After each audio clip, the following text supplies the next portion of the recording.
guys, welcome back. Thank you for joining me on my second reading update of the month. I always say I want to do more like gradual updates as I'm going through my books. I never do. And this month, I'm going to prove myself wrong. So previously, I was in the middle of a few books. I was getting ready to start a few books. I did just get back from my trip the day before yesterday, and I did end up making good use of airport time, just sitting there to finish reading The Princess Bride. I love this.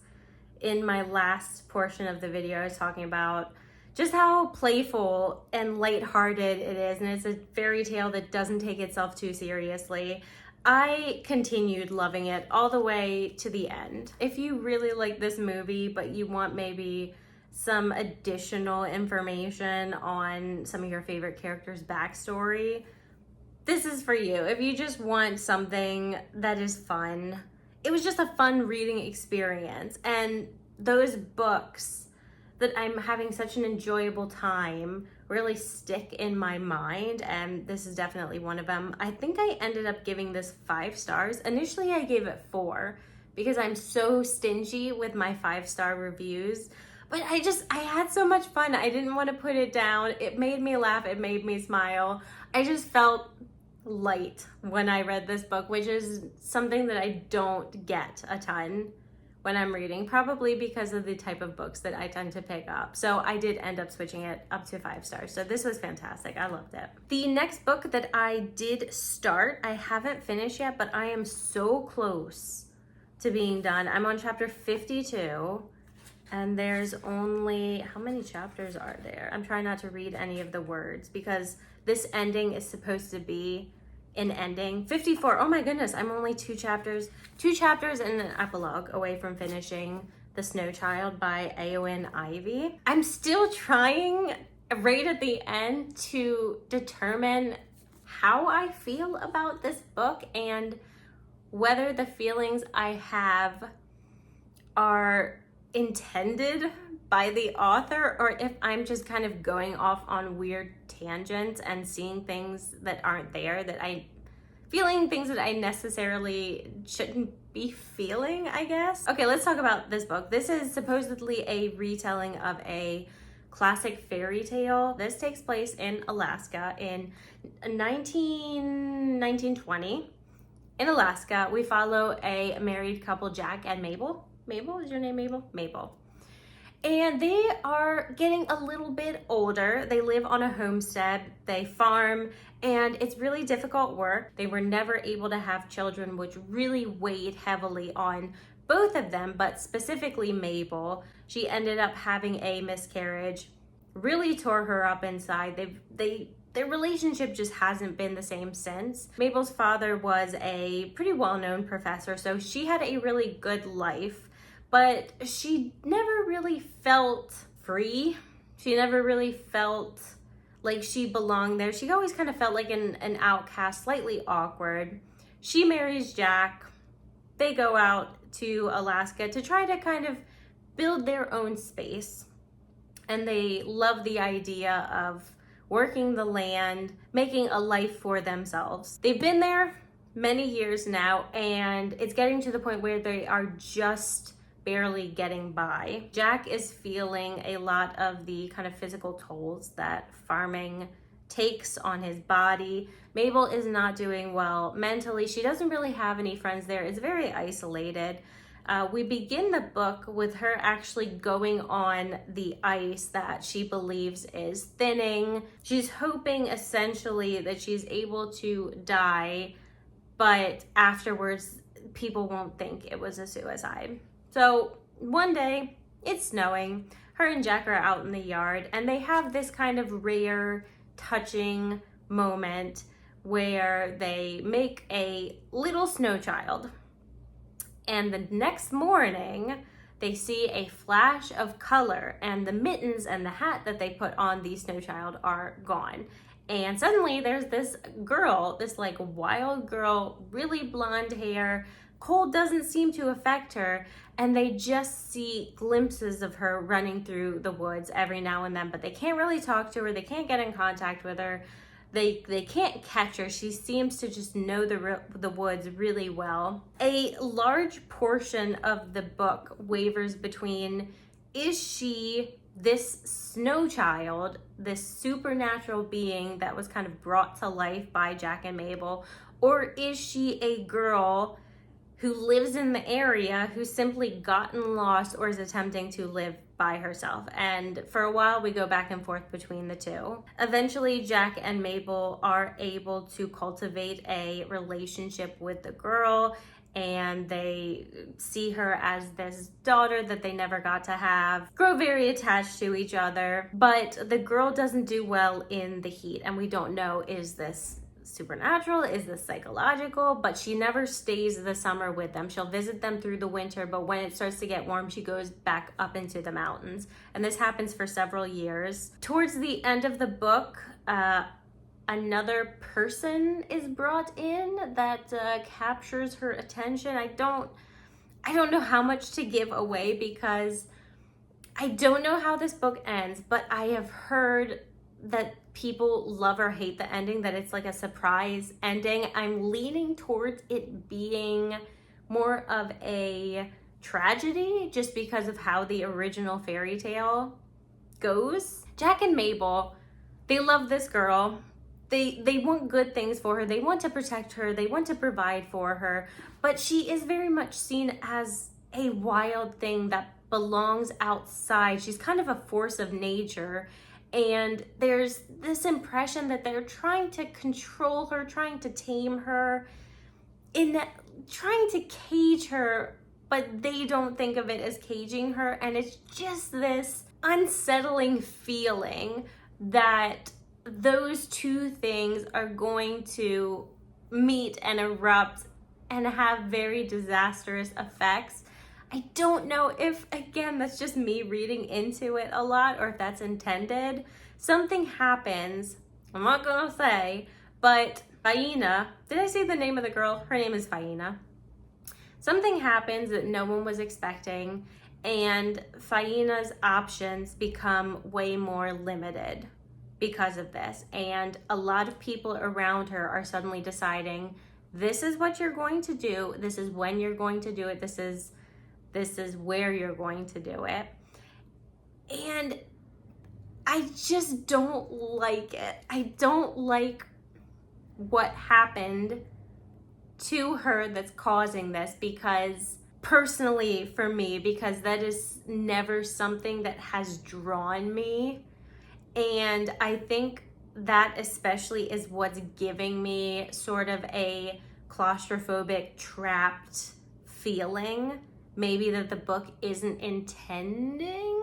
I will say the writing is beautiful. It is such an atmospheric book. It's set in Alaska. There's so much ice and snow and blizzards, and there's cold and there's wild animals. I think what Disappearing Earth was trying to do as far as setting an atmosphere and failed to do, in my opinion, this book is definitely succeeding in. And I'm also wondering if she is supposed to be a representation of nature, because she's not at all sinister, but she is sort of cold and removed and uncaring in a very factual way.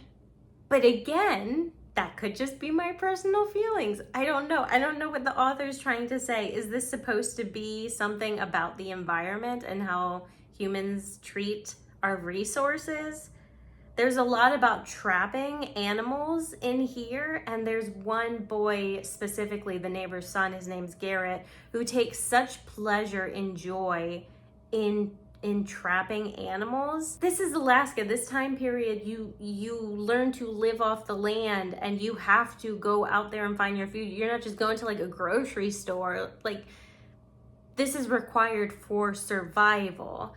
But his obsession with it just makes me think maybe there's something more. I don't know. I don't know if any of you guys have read this and have an opinion on it. I haven't been looking at Goodreads reviews. I've been steering clear of that because I don't want to read anything about the ending.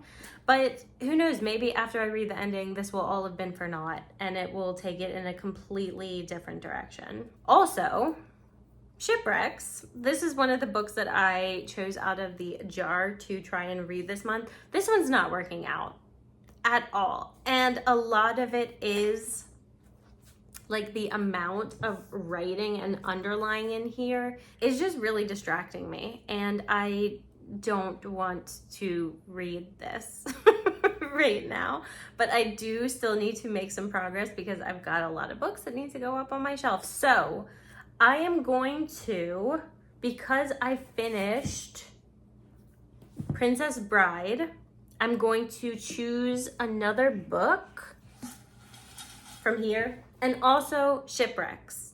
I'm going to replace this. So I'm going to choose 2 more, and then because I finished Princess Bride as well, I get to choose a book from my TBR cart to put on my shelf. First, let's do these 2. 2 more books I'm going to try to read this month. Nothing. I swear I'm not cheating. Okay, you. I feel one. I'm like, I don't want to give it up. Okay. What are you? Are you upside down? Long what? What down? What? Long way down, long what down. I think this is a thriller. I'll grab that off my shelf in a minute, but let's first grab this. Next one here.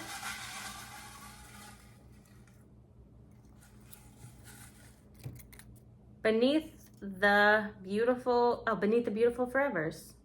Forevers, I think so. Okay, let's grab that. I'm also going to put Final Girl Support Group. This is the book that I chose when I finished Disappearing Earth to take from my TBR cart to put on my shelves. I'm making sure all the unread books on my shelves are in here, so I'm tossing that in, even though I plan to read it next month. All right, I just grabbed my choices.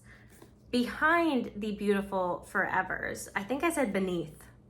I don't know what I was thinking. Catherine Bu is the author. Life, Death, and Hope in a Mumbai Undercity. Based on 3 years of uncompromising reporting. So it takes place in Anawadi.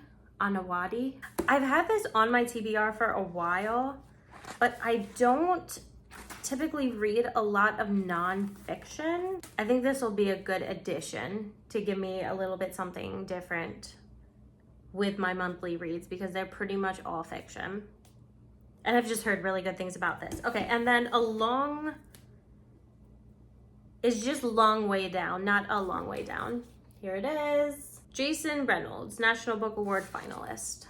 60 seconds, 7 floors, 3 rolls, 1 gun.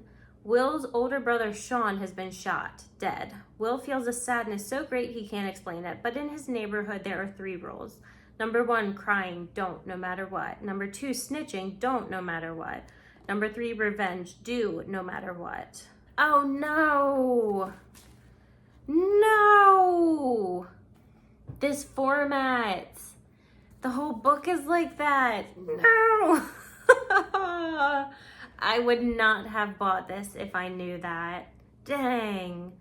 I tried to read, what was the book that was formatted like this?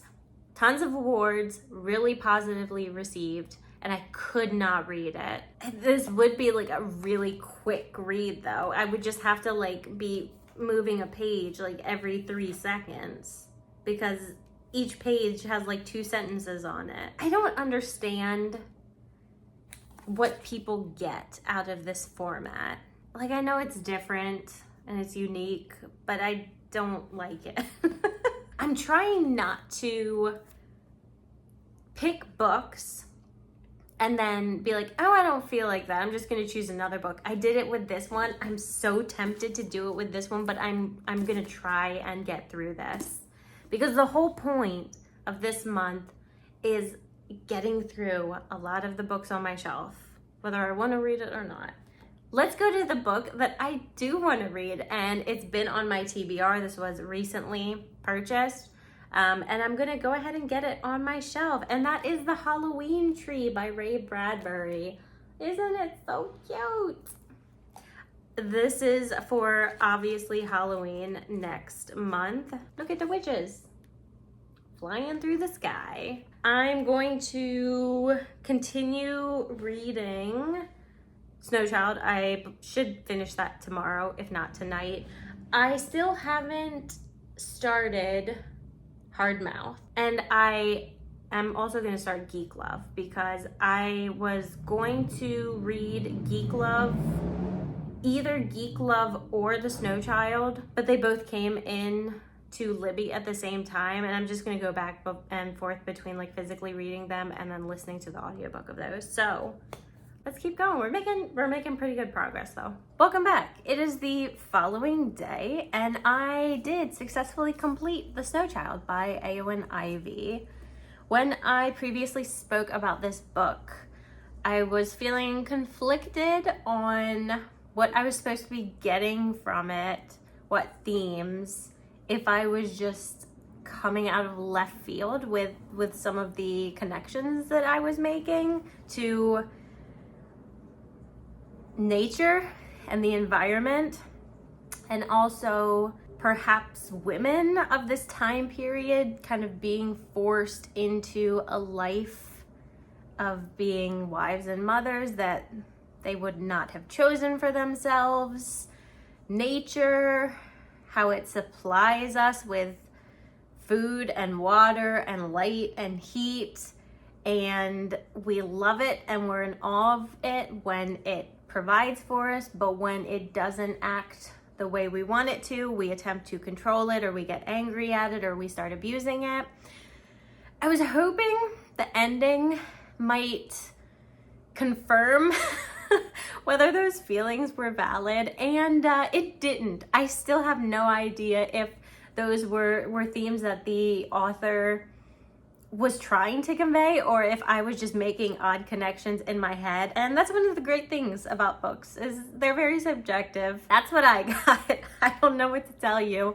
The ending was fairly expected. The only thing I had heard going into this book was that it had like a shocking ending. As I was reading through it, I felt heavily it was going to end a certain way, and it did, which was fine with me. Definitely a good book to read during the winter. If I hadn't chosen it randomly from the jar, I would have wanted to read this in maybe December or January, but it was a good book. I really enjoyed it. There were just a few small things that I wasn't crazy about. It did some weird time jump things. It did start to lag a bit around the middle. The beginning and the ending was really good, but the middle did start to feel a bit long. But overall, it was a really good book. I've also started my next read, which is Geek Love by Katherine Dunn. This is a very weird book. I looked on Goodreads for like weird or disturbing. Oh, it's got tape on it. Will it come off without peeling everything off? Oh, it's got tape on it for a reason. The front page is torn. We'll leave the tape on. So anyway, Goodreads has this book in a lot of its like disturbing, odd, bizarre lists, which I typically like. So we start the book in a very typical way. There is a family, mother and father. Kids are on the floor and they are begging their parents for a story of how the parents met. And that is the final semblance of normalcy that we get from this book because how they met is really weird. So the father, I can't remember if he owned a traveling circus or just worked at it, but one day he's in a panic because his geek, we'll get to that in a second, failed to show up for work that day. A beautiful young woman, the mother, walks up to him and volunteers herself for the role. Now, previously, I thought geek was just lingo of the time used to refer to circus performers, like freaks or something like that. It's not. Geek has a very specific meaning, and it is used to describe people who worked in circuses who would bite the heads off animals I think most often it was chickens, and then drink the blood. This is a thing that occurred that I had no idea about. Supposedly, I was doing a little bit of research on it, and it's been in a few TV shows, but I had never heard of it. And she does a wonderful job, supposedly, at this role. They end up getting together and they have some kids. Now, they don't go about this in the typical fashion. They really want to supply their own circus.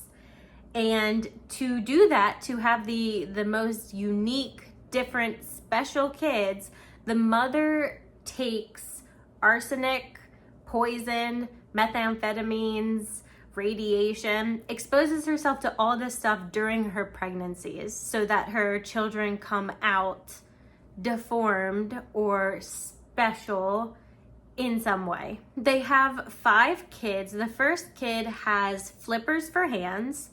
Number 2 and 3 are conjoined twins. The 4th, who ends up being one of our main characters, her name is Ollie. She is a bald albino humpback, and she is the least unique of the bunch. And then the final kid is one that they initially didn't think had powers, so they went to drop him off so someone else would find him, but they changed their mind when they realized that he has telekinesis. And that all happens in chapter 1. Now, following that, we are moved to a different timeline. This is several years in the future.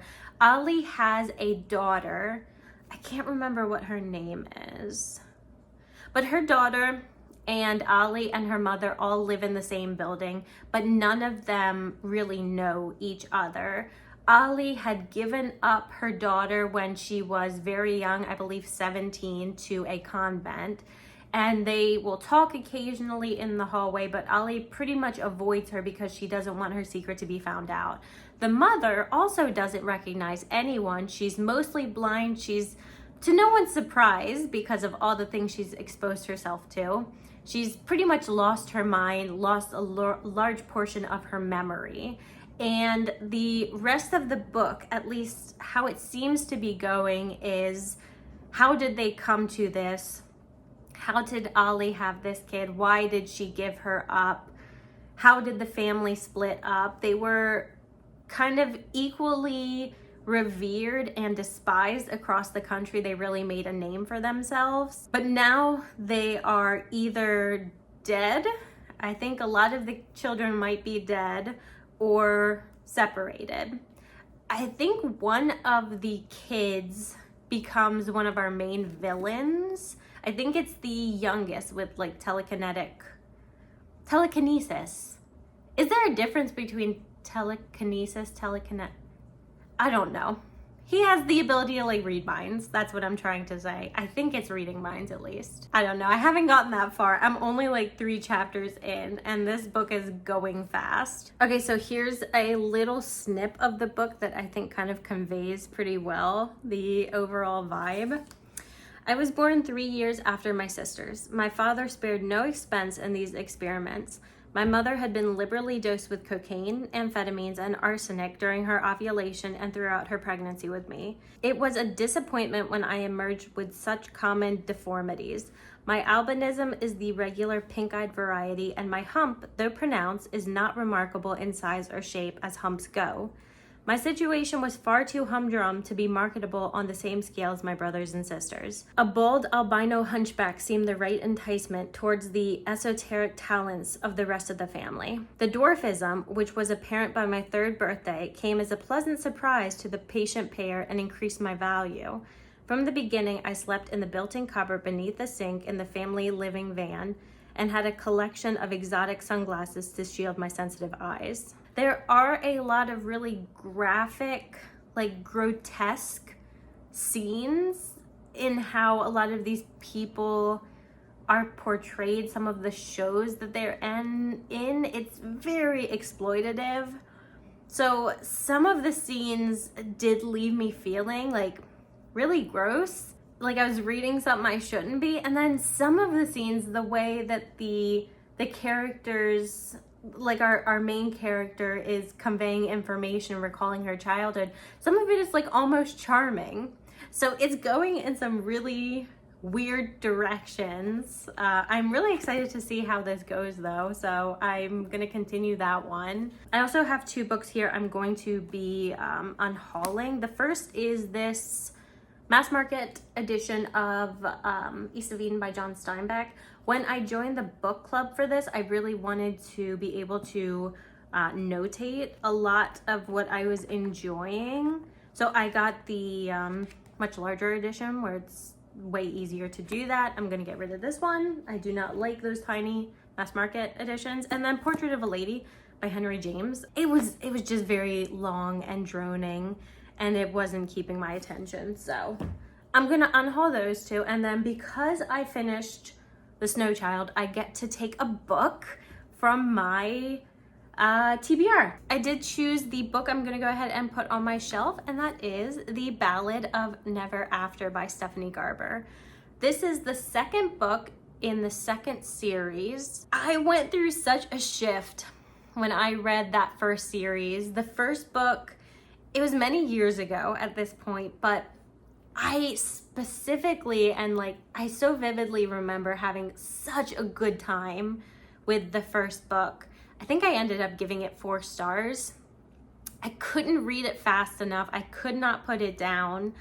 The 2nd book I still really enjoyed. I gave it 4. And then the 3rd book I gave 3. And I think some of the shine might have been starting to wear off a bit. The first book in the 2nd series, I also ended up giving 3 stars.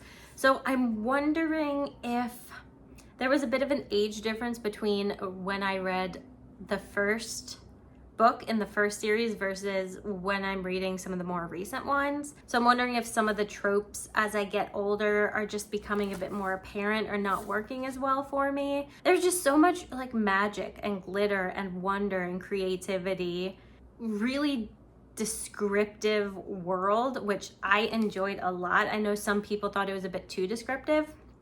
It really worked for me. So I'm really hopeful that I can get back into this and enjoy it. So I'm happy to get it on my shelf. Thank you, The Snow Child, for letting me get this on the shelf. I almost smacked myself in the face with it. And then once I finish Geek Love, I can do another book.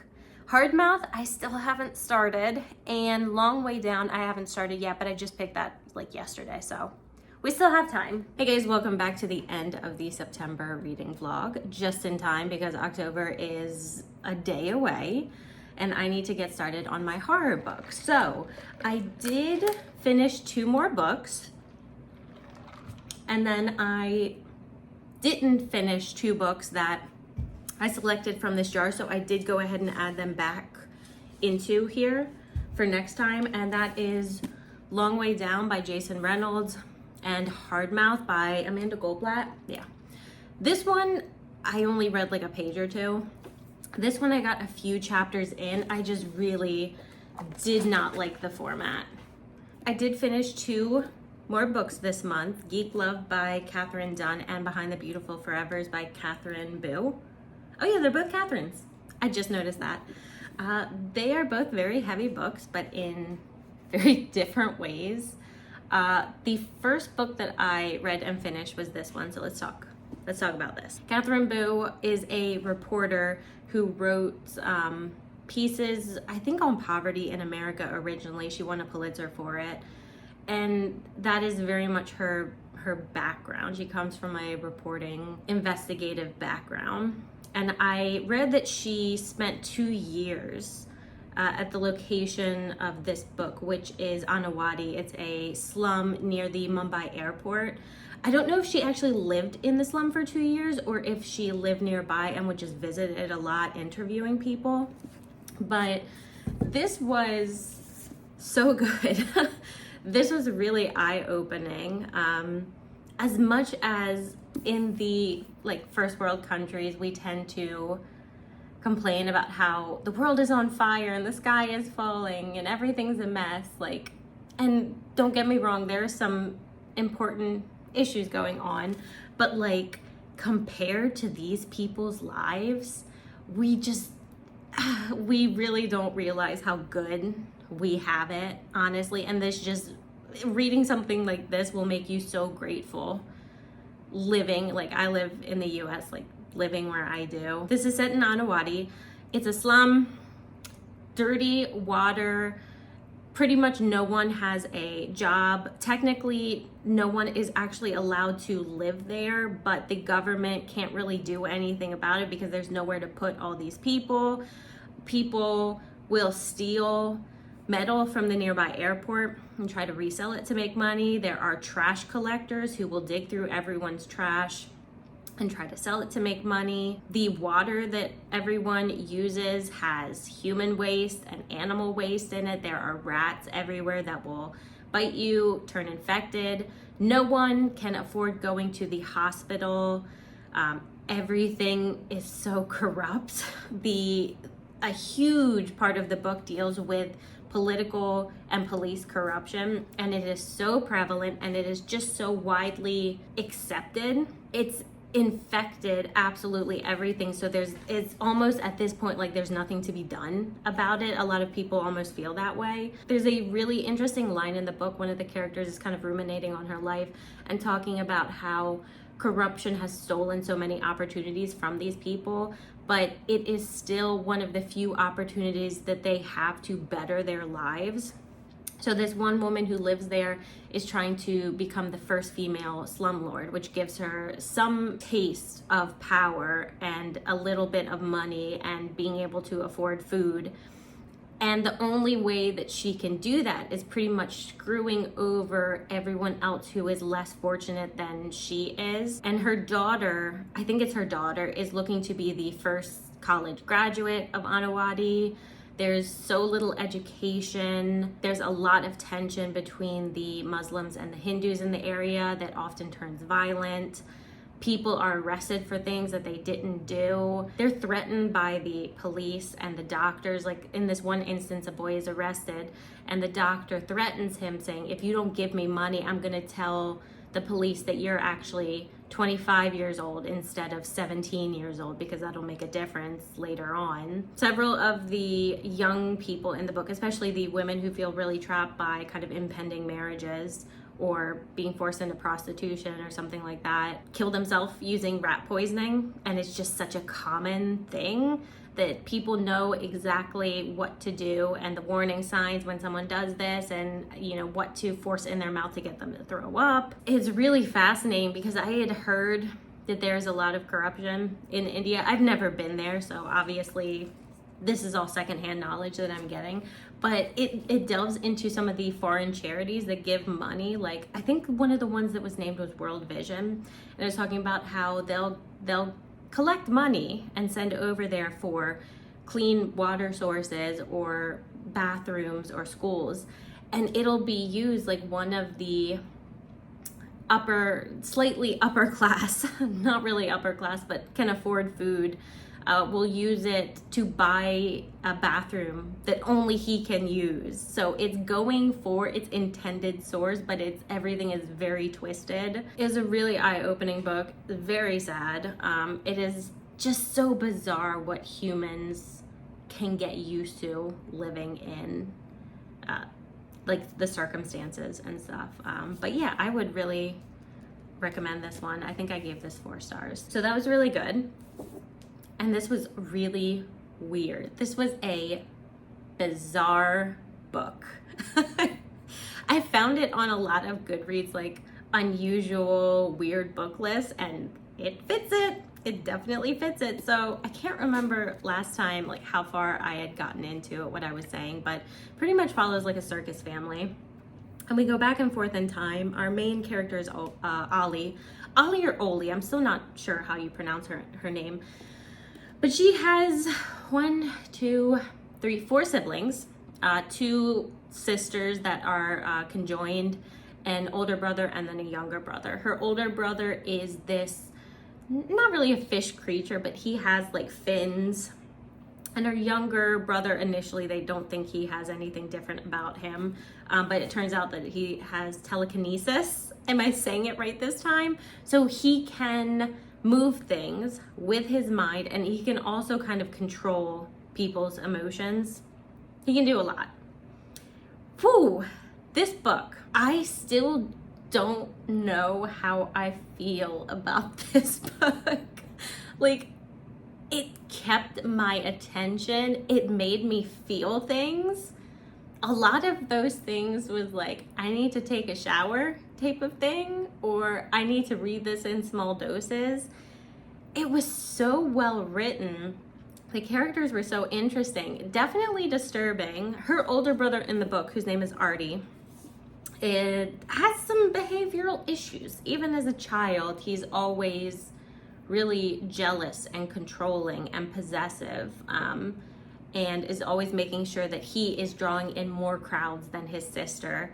And as time goes by, as he gets older, he develops this like cult following, has complete control over all these people. He kind of amasses followings in all these different states, and people who actually physically follow the circus just for him and who like live to serve him.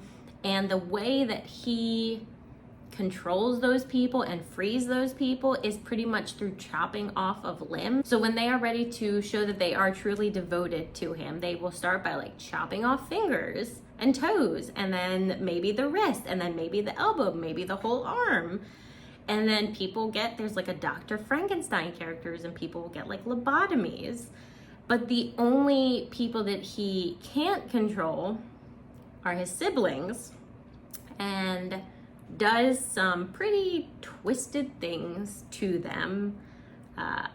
Yup, I'll leave it at that. It goes some weird places. I can honestly say I've never read a book like this. Just saying something. Like, I didn't rate it on Goodreads because I'm like, I don't know. I don't know. I don't know how I feel. It stands alone, I will say that, but it is about geek love is kind of the perfect title for it, because we talked about what geeks are last time, but that kind of love, it's a very controlling, possessive, violent thing. These kids just never had any chance from the start with like how their parents are and how they lived and the values that they were brought up in. And just as they grow older, the parents start lose what little control they had, and Artie just takes over and no one can stop him, and they're very helpless and powerless in a lot of ways. Even though one of them, the younger brother, is technically very powerful, he's so like brainwashed by his older brother that he's used more as a weapon against his other siblings. Yeah, it was pretty good. I think I liked it. I'm still not sure, but I'm pretty sure. So I read, I need to choose 2 more books to replace those on the shelf. Oh my gosh. There's so many books I want to read next month that this is going to be really difficult. I'm struggling to choose between 4. These are all books in my last haul. Halloween's coming up. I've got The Slob, but I don't know if I want like a break after reading Geek Love from kind of like some gross out horror. But it's so short too. Kiki's Delivery Service, I am seriously considering. That is one of them, as well as Hotel Magnifique. But Legends and Latte's also there. Okay, you know what? I'm still going to next month choose one horror book out of here. So I'll get one next month, which means one of the fall ones, potentially, I can still pick. So this one I'm gonna put back. Between these 3, gosh, why didn't I read one more book? Why couldn't I have just finished Long Way Down? I don't know. Okay, Kiki's Delivery Service is gonna be one of them. I'm so excited to read that. I don't know. Ew, gross. What the heck? I still don't know what this is about. Oh, there's lots of pictures though. Lovely. That's exactly what I need. You know what? Okay, I'm gonna do this one because this I could still read in November if I read another book in October from here. Yes. Boom, boom. The 2 shortest ones are going onto the shelves. Yay. All right. That's good progress, guys. I think I did, how many books did I read this month? Goodreads, tell me. Goodreads is like doing some weird stuff. It's doing everything out of order. 1, 2, oh yeah, East of Eden. I finished East of Eden. I didn't include that. I didn't pick that one out of here, so I can't replace it. So Geek Love, Behind the Beautiful Forevers, The Snow Child, The Princess Bride, Disappearing Earth, A Visit from the Goon Squad. 6. Okay, that's not bad. It's not as good as I thought it was, but it's not bad. Anyway, next month is gonna be horror. I'll see you guys then. Thank you very much for joining me through this reading challenge, and I will talk to you next time. Bye.